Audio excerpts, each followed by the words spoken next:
Урматбек Муслимович, мен Кадамжай районуна барып, ар бир айыл өкмөткө барып, шайлоочулар менен жолугушуп, ошол эле учурда Ак-Турпак айыл аймагына караштуу Өтүкчү, Кызыл Коргон, Ак-Турпак, Чоң Кара, Чогорок деген айылдарга бардым да.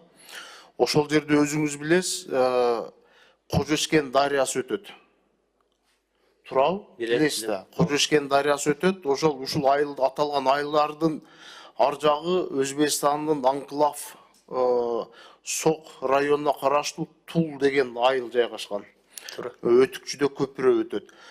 Ошол дарыянын жээгин бүт Өзбекстан мамлекети бекемдеп, конкреттүү түрдө баягы коопсуздук нерселерден арылыптыр да.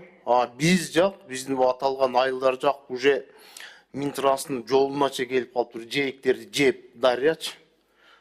Жээктерди бекемдөө боюнча ушул аталган айылдарга качан барып бир иш-чаралар жүргүзөсүздөр. Себеби уже Минтранстын жолунда жеп кетсе, жол жок болуп калат. Ошол айылдардын Кызыл Коргон, Ак-Турпак айылдарын уже жана үлүш жерлерин ал жерде күрүч айдайт, өзүңүз билесиз.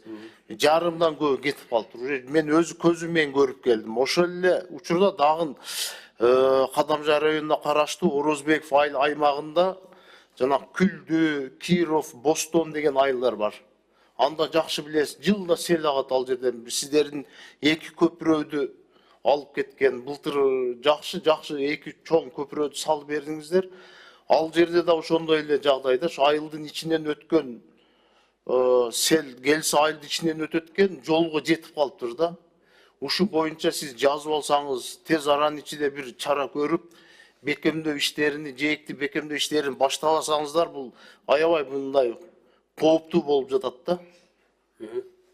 Кыскача айта кетсем, урматтуу Рысбек Исламович, ал жерде ошол былтыркы жылы 1200 метр жээгин бекемдөө боюнча ошол эки жергиликтүү бийликтен ыйгарым уктуу өкүлчүлүктөн тиешелүү каражат жүргүзүлгөн. Ал жерде иш болот, Кудай буюрса. Берки экинчи участок боюнча карайлы. Ушу боюнча сиз өзүңүз көзөмөлгө алсаңыз, рахмат. Аталган мыйзам долбоорун колдойбуз.